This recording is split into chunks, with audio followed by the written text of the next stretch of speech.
Hello दोस्तों, मैं अजय कुमार स्वागत करता हूं आप सभी का टीचर्स पाठशाला के यूट्यूब चैनल। जैसा कि आप सभी को पता है, मध्यकालीन भारत का इतिहास हम लगातार पढ़े जा रहे हैं। हम आपके साथ मेहनत कर रहे हैं और आप भी मेहनत यानी कि आप भी पढ़ाई कर रहे हैं। मध्यकालीन इतिहास जो शुरू होगा आपका 712 एडी में और खत्म होगा 1707 एडी में। 712 एडी वही वो समय है जब मोहम्मद बिन कासिम भारत आएगा और 1707 वही वो समय है जब औरंगजेब की मृत्यु हुई। ठीक, इतनी कहानी। इसके बाद देखिए, कल हम आपसे बात किए थे कि जो रजिया सुल्तान का शासनकाल चलेगा वो 1236 से 1240 तक चलेगा और रजिया सुल्तान की कहानी यानी कि प्रेम कहानी हमने आपसे चर्चा की, जिसमें आपने देखा था कि कैसे अल्तुनिया जो भटिंडा का सूबेदार या फिर राज्यपाल बना हुआ था ना, वो पहला प्रेमी था किसका? रजिया सुल्तान का। फिर उसके बाद आपने देखा कि कैसे रजिया सुल्तान को याकूत खां से क्या हो जा रहा है? प्रेम हो जा रहा है ना। क्या हो जा रहा है? प्रेम हो जा रहा है। फिर धीरे धीरे आपने देखा कि जब प्रेम हो गया तो मुस्लिम समाज पूरा का पूरा परेशान हो गया। उसके बाद जब मुस्लिम समाज परेशान हो जाता है और यही बात फिर किसको पता चलती है? अल्तुनिया को पता चलती है। और जैसे ही अल्तुनिया को पता चलता है, अल्तुनिया अपने आप को शासक घोषित कर देता है। कहाँ का? पंजाब। इतनी बातें क्लियर थी। और वहां पर फिर ना जैसे ही वो शासक घोषित करेगा, रजिया सुल्तान को ये बातें अच्छी नहीं लगेंगी ना। फिर वो पंजाब में जाते हैं और युद्ध होता है जिसमें याकूत खां मारा जाता है। और याकूत खां जैसे ही मारा जाएगा और रजिया सुल्तान पर दो बातें यानी कि दो ऑप्शन दिए जाते हैं अल्तुनिया के द्वारा। पहला, या तो आप मुझसे शादी कर लो, दूसरा या फिर दिल्ली सल्तनत हमारे हाथों में कर दो। ठीक, या तो दिल्ली सल्तनत हमको दे दो या फिर आप हमसे शादी कर लो। वहां पर क्या होता है? रजिया सुल्तान शादी कर लेते हैं किससे? अल्तुनिया से। और जब अल्तुनिया से वो शादी कर लेती हैं और पंजाब से वो कहाँ आते रहते हैं? दिल्ली आते रहते हैं। तो हरियाणा नामक जगह पे ही एक कैथल पड़ता है। कहाँ पड़ता है? हरियाणा में पड़ता है। जहां पर क्या किसके द्वारा? तुर्कान चहलगामी यानी कि 40 दासों द्वारा मार दिया जाता है। किसको? रजिया सुल्तान को और अल्तुनिया ना। किसको? रजिया सुल्तान और अल्तुनिया को मार दिया जाता है। देखिएगा, दो पॉइंट जो पूछा जाता है। एक, रजिया दिल्ली की प्रथम व अंतिम मुस्लिम महिला शासिका हुई है ना। कौन हुई है? रजिया सुल्तान। दूसरा, पर्दा प्रथा को छोड़कर यानी कि पर्दा प्रथा को नहीं मानती थी, महिलाओं वाले ड्रेस न पहनकर पुरुषों वाले कपड़े पहना करती थी, इसीलिए इनको मर्दाना भी कहा जाता था ना। जैसे कि कोट व टोपी पहनकर कहाँ पे बैठा करती थी? दरबार में बैठा करती। ठीक, और युद्ध में भी जाया करती थी। ठीक, सारी बातें ठीक। आप देखिएगा, यहाँ से क्वेश्चन नहीं बनता है, क्वेश्चन सिर्फ एक ही जगह से बनता है। वो कहाँ से? रजिया यानी कि दिल्ली की प्रथम व अंतिम मुस्लिम शासिका महिला कौन है? आपकी रजिया सुल्तान, जिनका शासनकाल कहाँ से कहाँ तक चलेगा? 1236 से 1240। ठीक, कहाँ से कहाँ तक? 1236 से 1240 चलेगा। और गुलाम वंश का जो शासन चलेगा वो आपका कहाँ से कहाँ तक है? गुलाम वंश का जो शासनकाल है वो आपका 1206 से लेकर 1290 तक। अभी देखिएगा, कुतुबुद्दीन ऐबक की चर्चा हम कर चुके हैं। गुलाम वंश के जो संस्थापक होंगे कुतुबुद्दीन ऐबक 1206 में। ठीक, और 1206 से लेकर 1210 तक। 1210 में क्या होगा? कुतुबुद्दीन की मृत्यु हो जाएगी। उसी के बाद कौन आएंगे? आराम शाह, जो ज्यादा दिनों तक नहीं रहेंगे, इसलिए इनकी बहुत ज्यादा वैल्यू नहीं। अब देखिए, इसके बाद जो आएंगे वो 1210 से लेकर 1236 तक। हमने किसके बारे में जाना? इल्तुतमिश। किसके बारे में? इल्तुतमिश। और उसी के बाद 1236 से लेकर 1240 तक किसके बारे में? रजिया सुल्तान। ठीक, रजिया सुल्तान।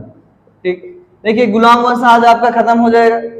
गुलाम वंश आज आपका खत्म हो जाएगा और सारे गुलाम वंश के जितने भी शासक हैं जो महत्वपूर्ण हैं और आपसे पेपर में पूछा जाता है ना, वहां तक गुलाम वंश सारी चीजें बता देंगे। ठीक, देखिएगा, इतना समझ में आएगा? बताइएगा, गुलाम वंश आपका कहां से कहां तक चलेगा? 1206 से 1290। और गुलाम वंश जो संस्थापक होंगे कौन?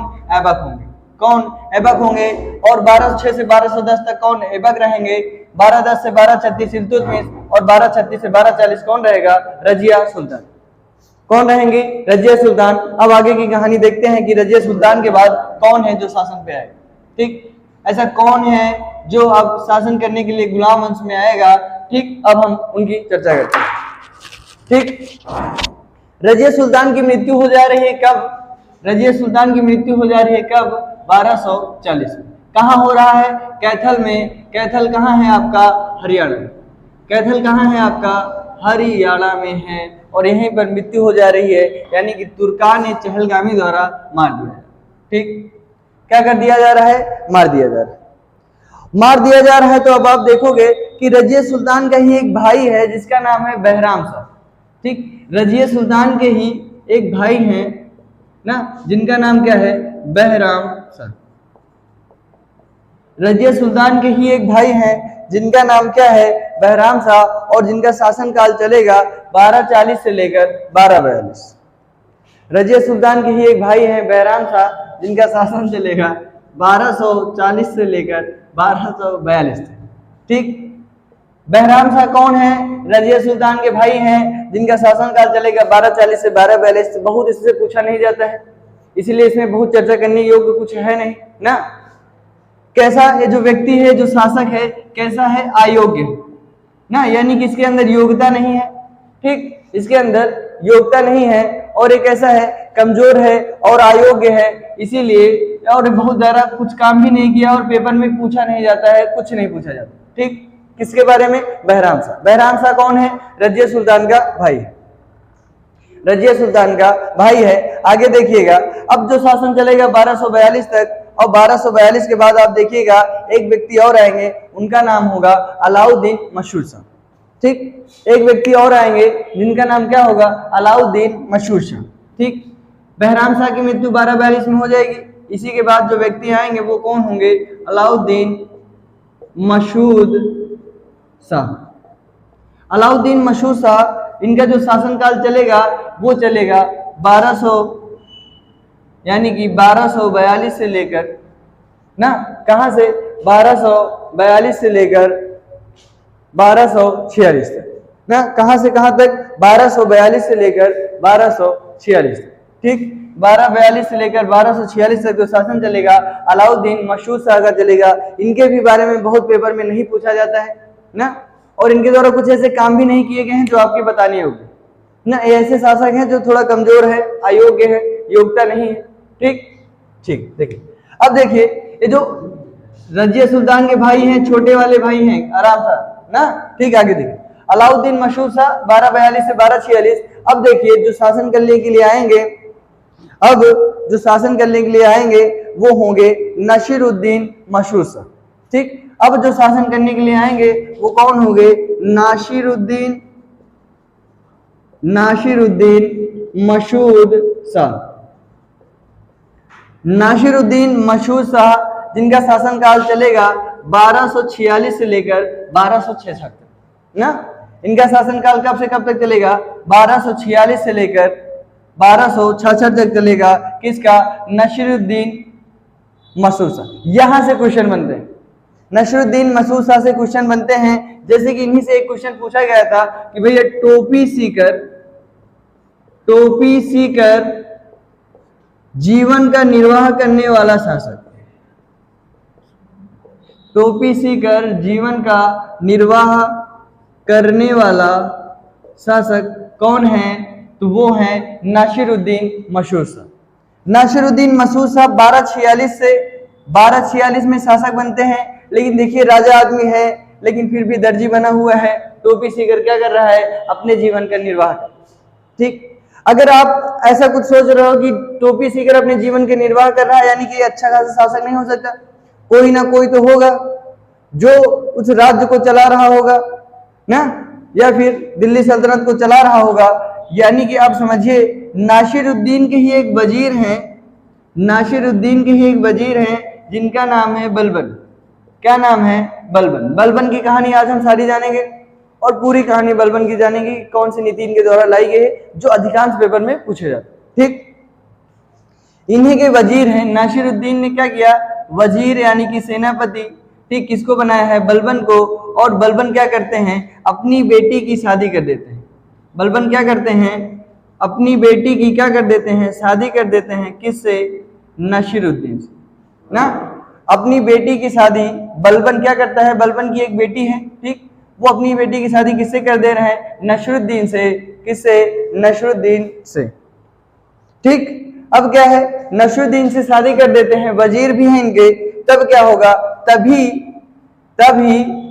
तभी जो आपके ए बलबन है, बलबन क्या करते हैं? इन्हीं को एक उपाधि देते हैं जिसे कहा जाता है उलूग खां।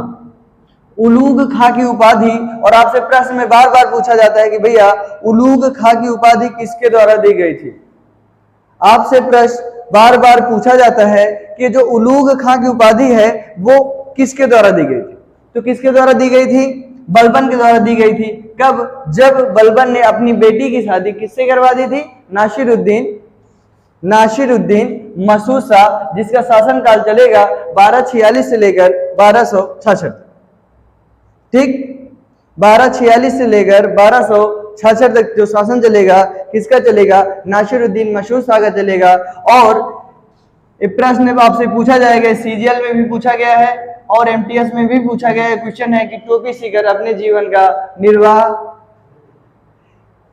कौन करने वाला जो शासक है ना, कौन है? अलाउद्दीन नहीं है, नासिरुद्दीन मसूद शाह ना। ठीक, आगे चलें। उलूग खां की उपाधि किसको दी गई थी? किसको दी गई थी? जल्दी कमेंट बॉक्स में करके बताओ, कमेंट बॉक्स के जरिए जल्दी जल्दी कमेंट करके बताइए। ठीक, उलूग खां की उपाधि किसको दी गई थी? नासिरुद्दीन मसूद शाह को। और किसके द्वारा? बलबन के द्वारा। किसके द्वारा? बलबन के द्वारा। ठीक, अब देखिए नासिरुद्दीन मसूद शाह जो शासनकाल चलेगा 1242 से 1246, अरे 1246 से लेकर 1266। किसका शासन चलेगा? नासिरुद्दीन मसूद शाह का चलेगा। और आपको पता है इन्हीं का जो वजीर है वो कौन है? बलबन। कौन है? बलबन। अब जैसे ही 1266 में मृत्यु हो जाएगी किसकी? 1266 में मृत्यु हो जाएगी किसकी? नासिरुद्दीन की। तभी जो शासक के रूप में उभरेंगे वो कौन होंगे? बलबन। कौन होंगे? बलबन। अब बलबन से प्रश्न भर भर के पूछे जाते हैं और बलबन का जो शासनकाल चलेगा वो चलेगा 1266 से लेकर 1287। 1266 से लेकर 1287 तक जो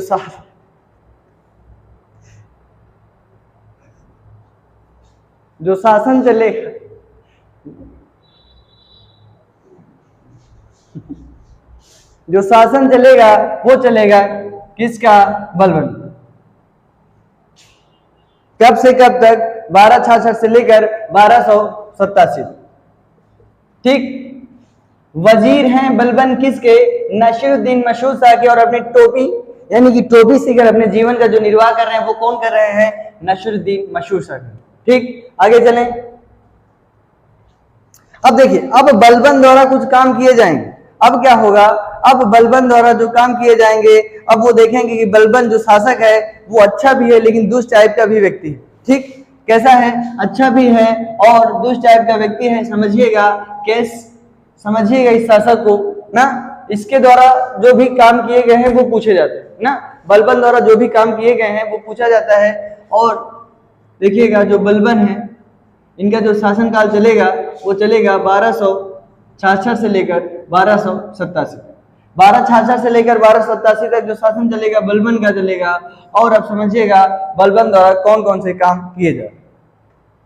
ठीक, समझिएगा इसके द्वारा क्या क्या काम किए जा रहे हैं। इसके द्वारा जो सबसे पहला काम किया जा रहा है वो किया जा रहा है तुर्कान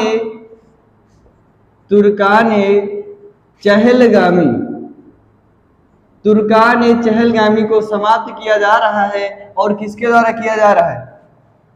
तुर्कान चहलगामी को समाप्त किया जा रहा है, बलबन द्वारा किया जा रहा है। और आप कमेंट बॉक्स के जरिए हमें बताइएगा कि तुर्कान चहलगामी कौन से शासक द्वारा लाया गया था?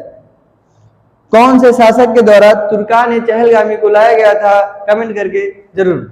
ठीक, पहला काम का क्या कर दिया गया है? तुर्कान चहलगामी को समाप्त कर दिया गया। ठीक, कर दिया गया है। और आपसे प्रश्न पूछेगा कि भैया तुर्कान चहलगामी को किसके द्वारा समाप्त किया गया है? तब आप उत्तर दोगे बलबन के द्वारा। और एक प्रश्न और बनेगा, किसके द्वारा शुरुआत किया गया था ना? 40 दासों का संगठन बनाया किसके द्वारा बनाया जाता था ना? बनाया गया था। वो थे कौन? कौन थे वो आपके? वो थे आपके इल्तुतमिश। ठीक, आगे देखिए, आगे कह रहा है कि इन्हीं के द्वारा सिजदा प्रथा को लाया गया था। अगर अब आपसे पूछे कि सिजदा प्रथा किसके द्वारा लाया गया था, तो आप क्या कहोगे? ये जो सिजदा प्रथा है किसके द्वारा लाया गया था? बलबन के द्वारा। और एक प्रथा और है जिसका नाम है पैबोस, जिसका नाम है पैबोस प्रथा। ये जो सिजदा प्रथा है और ये जो पैबोस प्रथा है, समझिएगा, आपसे अगर पूछा जाए किसके द्वारा लाया गया था तो आप कहोगे बलबन के द्वारा।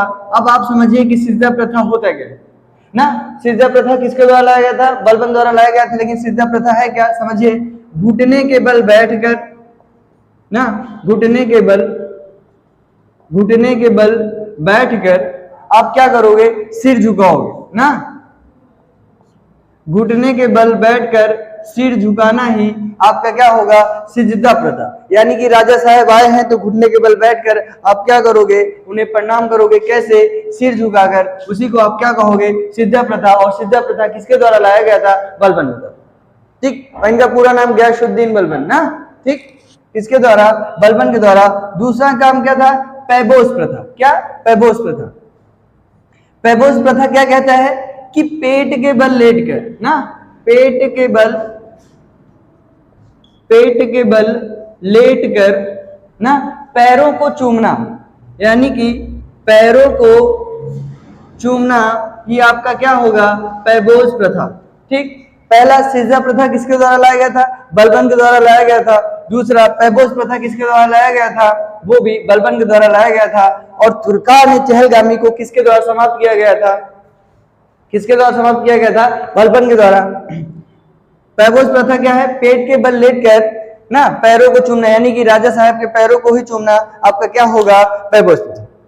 ठीक, अब देखिए तीसरा काम क्या किया जा रहा है? लौह एवं रक्त की नीति। समझिएगा, यहां पर आपको थोड़ा सा कष्ट हो सकता है ना। तीसरा काम इनके द्वारा किया जा रहा है लौह एवं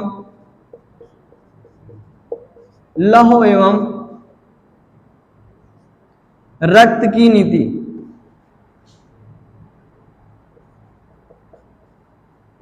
आप लिख रहे हैं कि नहीं? और शेयर सब्सक्राइब कर रहे हैं कि नहीं? शेयर करिए।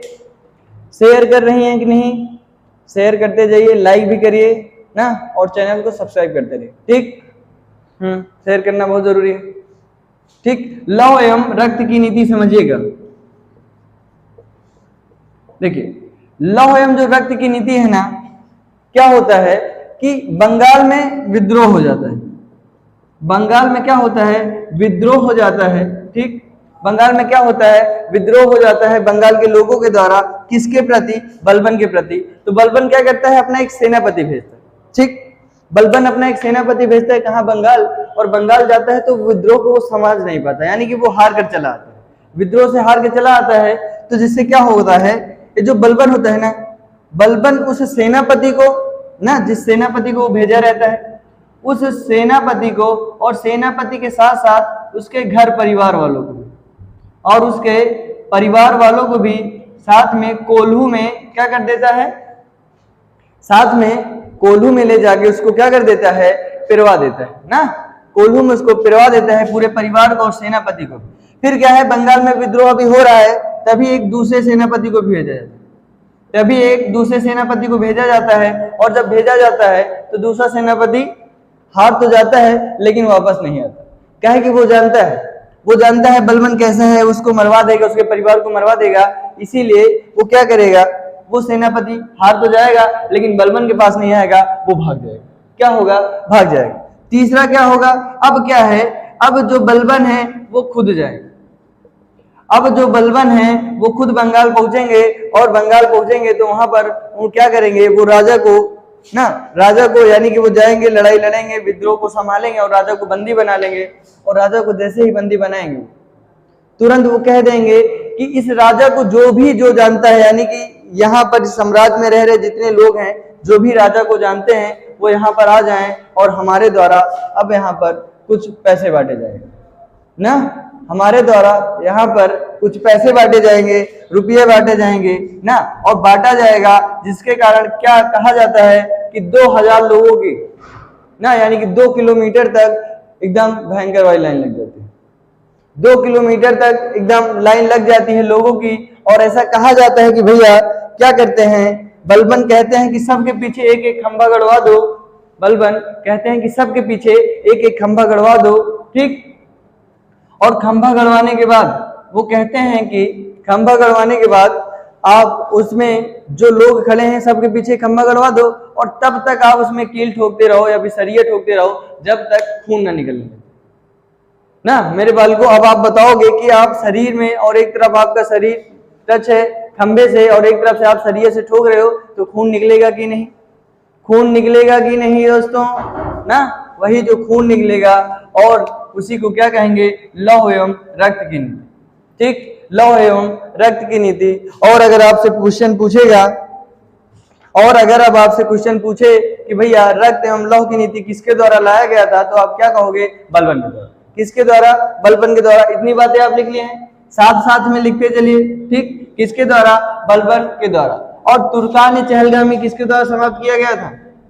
तुर्कान चहलगामी किसके द्वारा समाप्त किया गया था? बलबन के द्वारा, ठीक। लाया किसके द्वारा गया था? लाया किसके द्वारा गया था? इल्तुतमिश के द्वारा, ठीक। आगे देखें, ठीक। आगे देखते हैं क्या कहता है। आगे कह रहा है कि जो एक नवरोज त्योहार है, एक फारसी त्योहार है ना, आगे एक फारसी त्योहार है, एक फारसी त्योहार ना जिसे नवरोज कहते हैं ना, एक किसके द्वारा शुरू किया गया था? शुरू किया गया था बलबन द्वारा